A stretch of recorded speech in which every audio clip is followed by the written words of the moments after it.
The courtroom was silent, but Caleb's heart roared like a storm. He sat at the plaintiff's table, fingers trembling as they gripped his partner Eli's hand under the polished wood. Today, they'd either win their fight for equality or lose everything they'd built. 5 years ago, Caleb's father had stormed out of their Wyoming home, spitting venom. "A man is a man. Caleb, you're no son of mine." Those words had carved a wound deeper than any blade. But now, in this Denver courtroom, Caleb was fighting for more than himself, was fighting for love, for justice, for a future where no one else's father would walk away. Caleb's journey to this moment began in the small town of Laramie, where the wind howled louder than the gossip but carried it just as far. At 17, he'd been the golden boy quarterback, 4-H champion, the kid everyone expected to inherit his father's ranch. But beneath the plaid shirts and cowboy boots, Caleb hid a truth that gnawed at him. He loved men.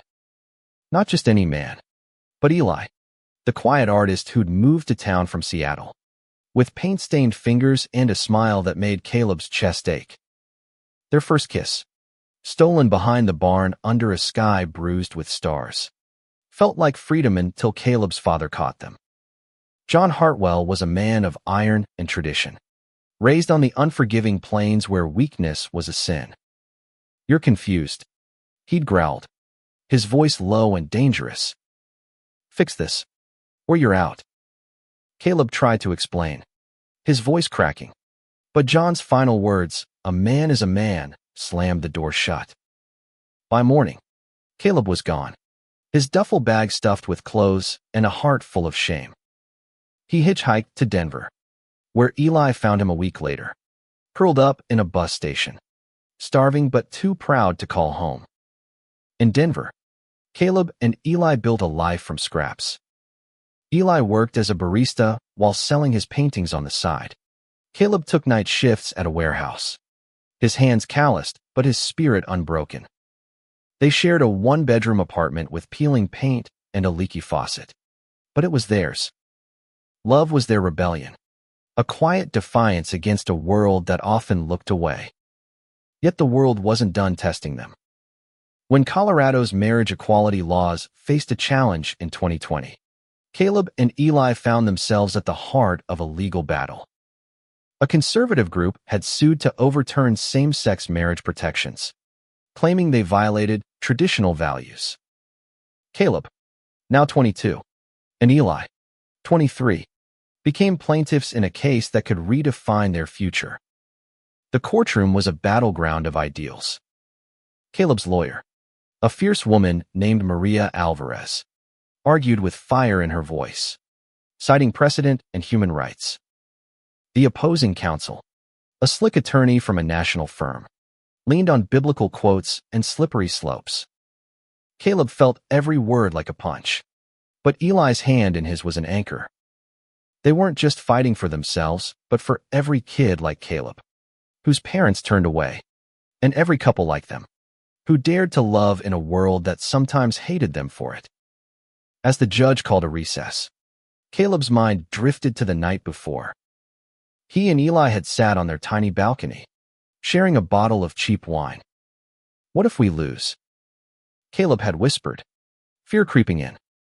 Eli had kissed his forehead, his voice steady. "Then we keep fighting. Together." That promise carried Caleb now, as he faced the courtroom again, the weight of his father's words still heavy but no longer defining him. He was more than a manha was a fighter, a lover, a survivor. And he was ready for whatever came next. The courtroom buzzed as the session resumed, a low hum of anticipation that made Caleb's skin prickle. He glanced at Eli, whose hazel eyes were fixed on the judge's bench, a quiet strength in his stillness. Caleb wondered, could love really win against a system that seemed built to break them? The question lingered as Maria Alvarez stood, her voice cutting through the tension like a blade. She called their first witness, a sociologist who spoke of love's universal truth, her data dismantling the opposition's claims with surgical precision. Caleb felt a flicker of hope. but it was fragile, like a candle in a windstorm. Back in Laramie, hope had been a foreign word. After his father's rejection, Caleb had spent months wrestling with shame, replaying that night behind the barn. Eli had been his lifeline, texting him late into the night, promising a future beyond the plains. When Eli found him at the bus station, he didn't ask questions, just pulled Caleb into a hug that smelled of acrylic paint and coffee. They'd moved into their Denver apartment that spring, a sanctuary of mismatched furniture and dreams. But small-town ghosts followed them. Caleb flinched at every sideways glance, every muttered slur on the street. Eli, older, wore his identity like armor, but even he couldn't shield them from the world's cruelty. The lawsuit had blindsided them. They'd been planning their wedding small ceremony in a park, with fairy lights and Eli's homemade vows when the news broke. A coalition called Family First had filed to repeal Colorado's marriage equality laws, arguing they undermined natural law. Caleb and Eli's engagement made them perfect targets, their love a symbol for both sides. Maria, a friend of Eli's cousin, had recruited them as plaintiffs, warning it would be brutal. "You'll be under a microscope," she'd said, "but you'll also be a beacon." Caleb wasn't sure he wanted to be a beacon, but Eli's quiet nod had sealed their fate. In court, the opposition's witnesses painted a grim picture. A pastor testified about God's design, his words echoing Caleb's father so closely it made his stomach churn. A family values advocate claimed same-sex marriage harmed children, ignoring the couple's lack of kids and the love that bound them. Caleb wanted to scream, but Eli's thumb traced circles on his hand, grounding him. Maria cross-examined with ferocity, exposing biases and shaky logic. By day's end, Caleb felt raw, like he'd been scraped clean. He wondered how many others were watching this case, hoping for a win, or praying for their loss. That night, in their apartment, Caleb broke. "What if this is all for nothing?" he asked, voice trembling. Eli pulled him close, his breath warm against Caleb's neck. "It's not nothing. It's us. It's every kid who's scared to come out. It's worth it." Caleb clung to those words, but doubt lingered. He thought of his father, wondered if John was watching the news, seeing his son's face plastered across headlines. Would he feel pride, shame, or nothing at all? As Caleb drifted to sleep, Eli's arms around him, he vowed to keep fighting not just for them, but for the boy he'd been, who deserved better than a slammed door. Rain streaked the courthouse windows as day 3 began, mirroring the storm in Caleb's chest. He watched the crowd outside, protesters on both sides, their signs blurred by the downpour. What did it mean to fight for love in a world so divided? Maria had warned them the opposition would dig into their personal lives, and today, they did. The opposing counsel called a private investigator who'd tailed Caleb and Eli, presenting photos of them at a pride parade, kissing in a bar, living their lives. Is this the model of stability? The lawyer sneered. Caleb's face burned, but Eli squeezed his knee, whispering, "They're scared of us." The investigator's testimony was a violation, each photo a stolen moment. Caleb remembered that pride parade is first, where he'd felt free, wrapped in a rainbow flag Eli had painted. Now, those memories were twisted into weapons. Maria objected, calling the tactic irrelevant, but the damage was done. The judge, a stern woman with gray hair, listened impassively, her pen scratching notes. Caleb wondered what she saw when she looked at them, 2 men in love, or a threat to her world. He hated that her decision could define their future. Flashbacks haunted Caleb during the lunch break. He remembered Laramie's whispers, the way neighbors stopped inviting him to barbecues after he came out. His mother, quieter than his father, had tried to mediate but ultimately stayed silent when John kicked him out.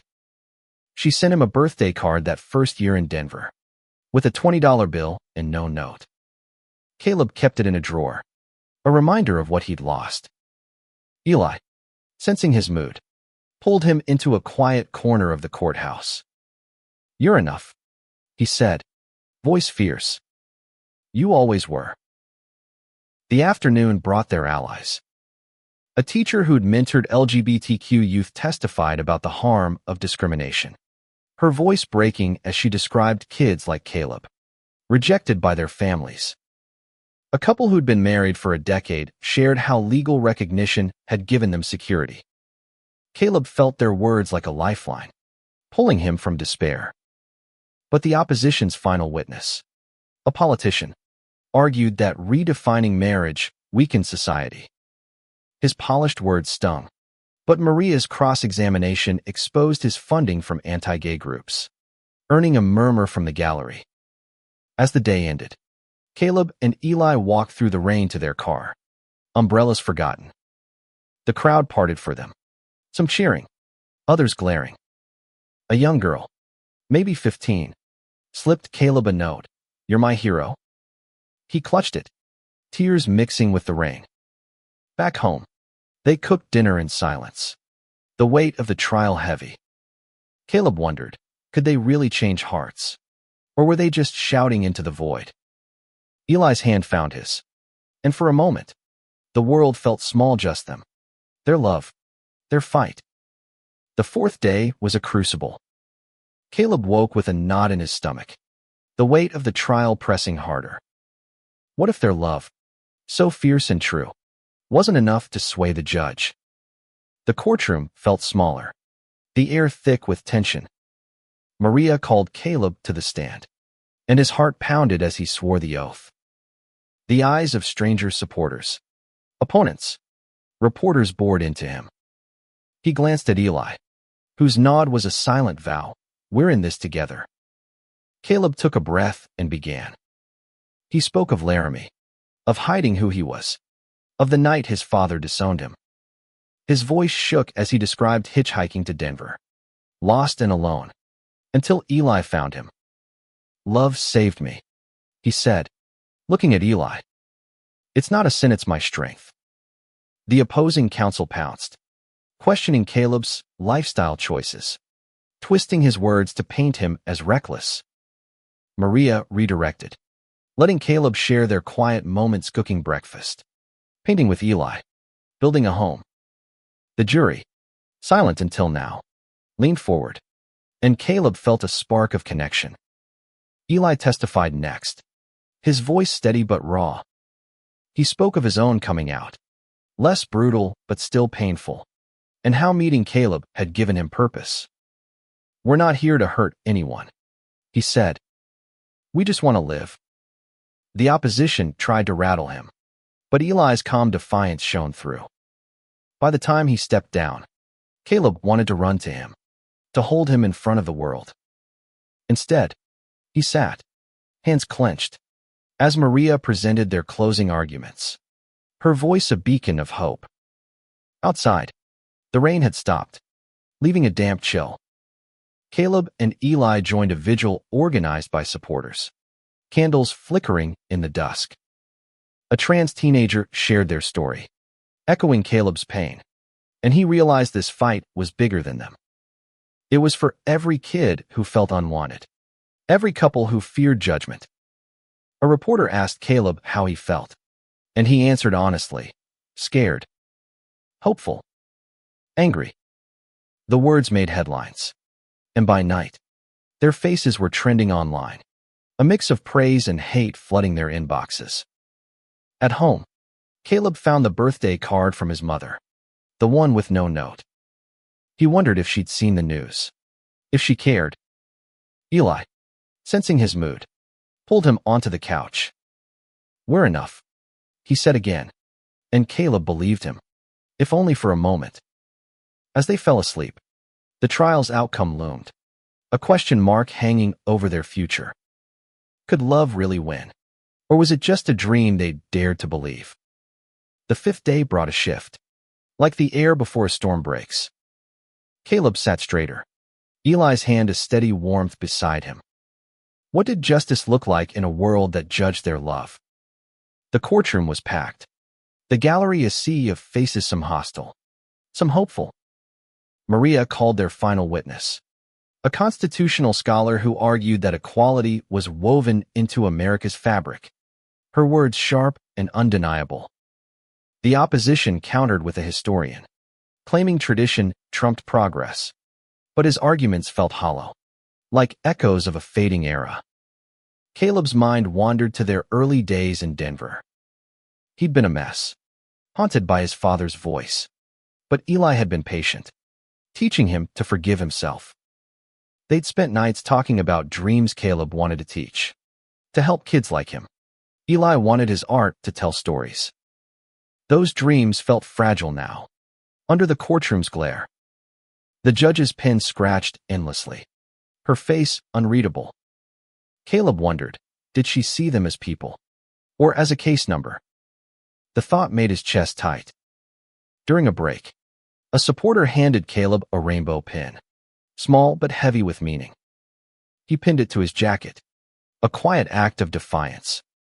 Outside, protesters chanted some for them, some against.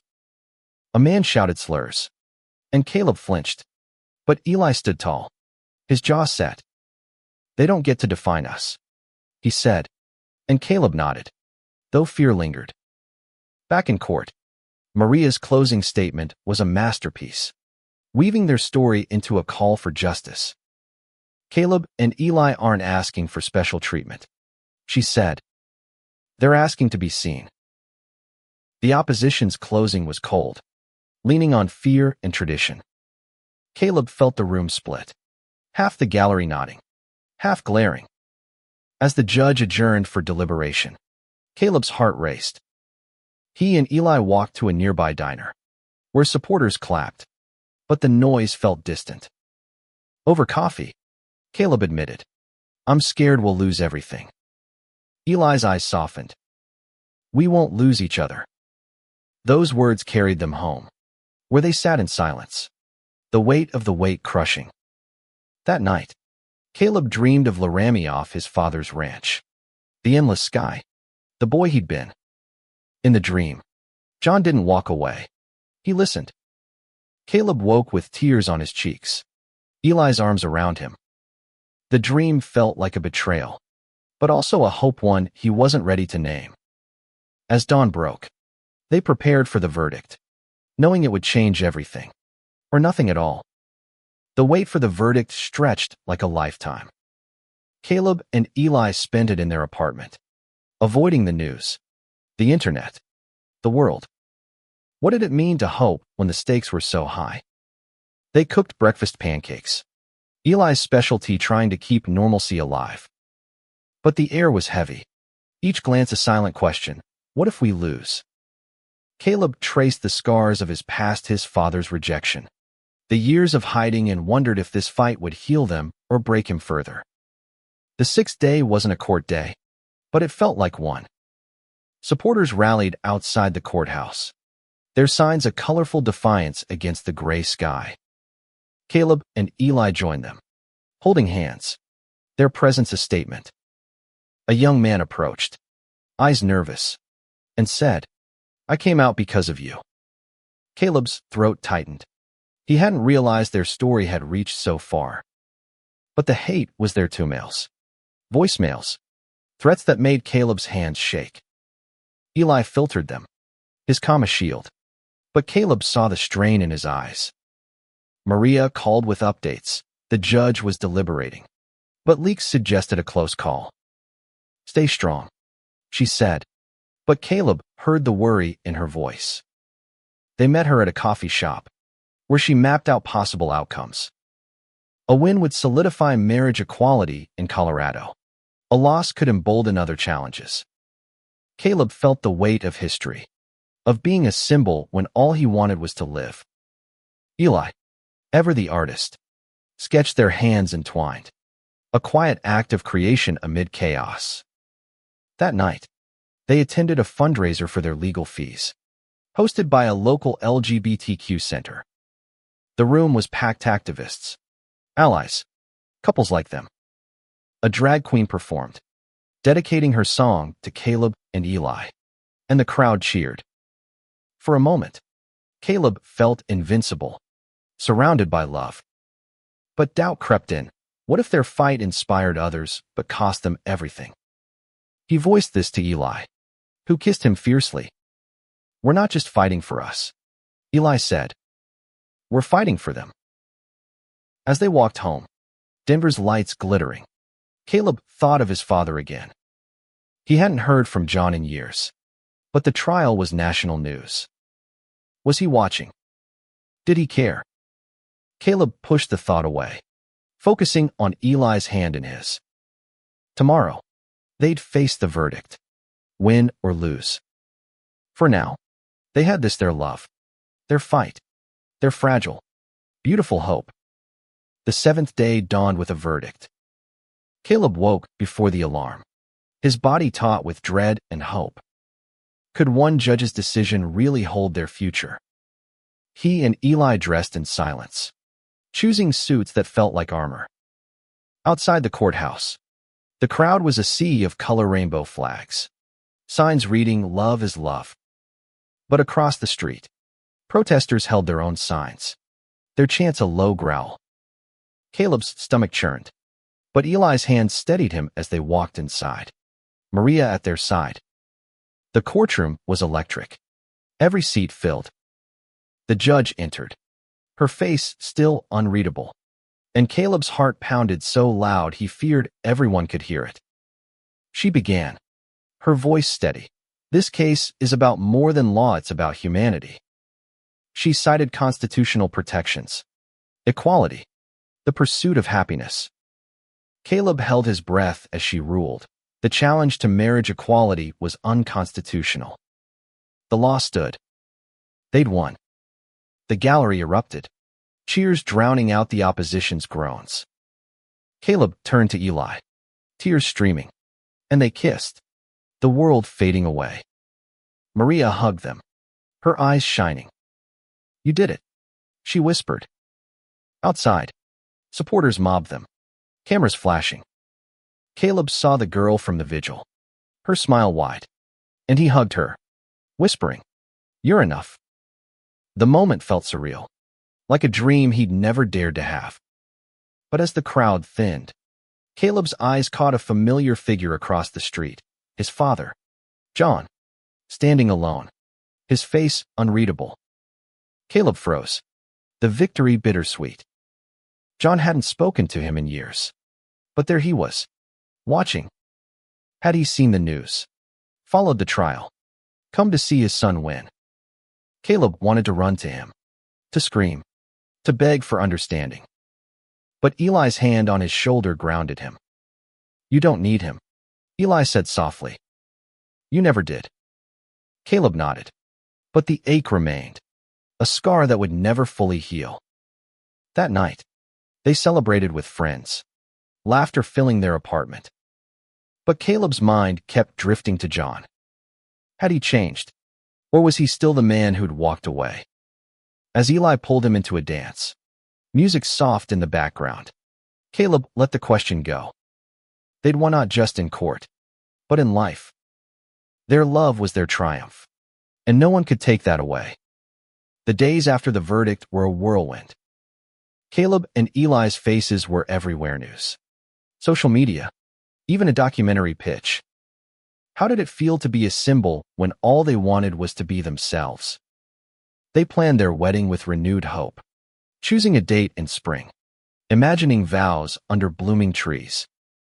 But Caleb couldn't shake the image of his father, standing across the street, silent. Had he come to reconcile, or just to witness? The question haunted Caleb, a loose thread in their victory. A week later, a letter arrived, the handwriting unmistakably John's. Caleb's hands shook as he opened it, Eli at his side. It was short, gruff, but raw. "I saw you in court. I was wrong. I'm trying." No apology, but a crack in the wall. Caleb cried, not sure if it was relief or grief. Eli held him, whispering, "You don't have to decide now." Caleb nodded, tucking the letter away. It was a start, not a resolution, but it was something. They threw themselves into their future. Caleb enrolled in community college, chasing his dream to teach. Eli's art gained traction, his paintings telling stories of resilience. They spoke at rallies, their voices stronger now, inspiring others. At one event, a boy approached, eyes like Caleb's had been at 17. "My dad hates me," he said. Caleb knelt, sharing his story, promising it could get better. The boy hugged him, and Caleb felt the weight of their win. It wasn't just for them, but for every scared kid, every hopeful heart. Their wedding was small, perfect. Under a canopy of cherry blossoms, they exchanged vows, promising to fight, to love, to endure. The crowd, friends, allies, even Maria cheered as they kissed. Caleb looked out, half expecting to see John, but he wasn't there. And that was okay. Caleb had built a family, not of blood, but of choice. Eli was his home, his heart, his everything. Years later, Caleb would teach history, sharing stories of love and justice. Eli's art would hang in galleries, each piece a testament to their fight. They'd grow old together, their love a quiet revolution. And somewhere, maybe, John would learn to understand. But Caleb didn't need his approval anymore. He'd won not just in court, but in life, in love, in being himself. And that was enough.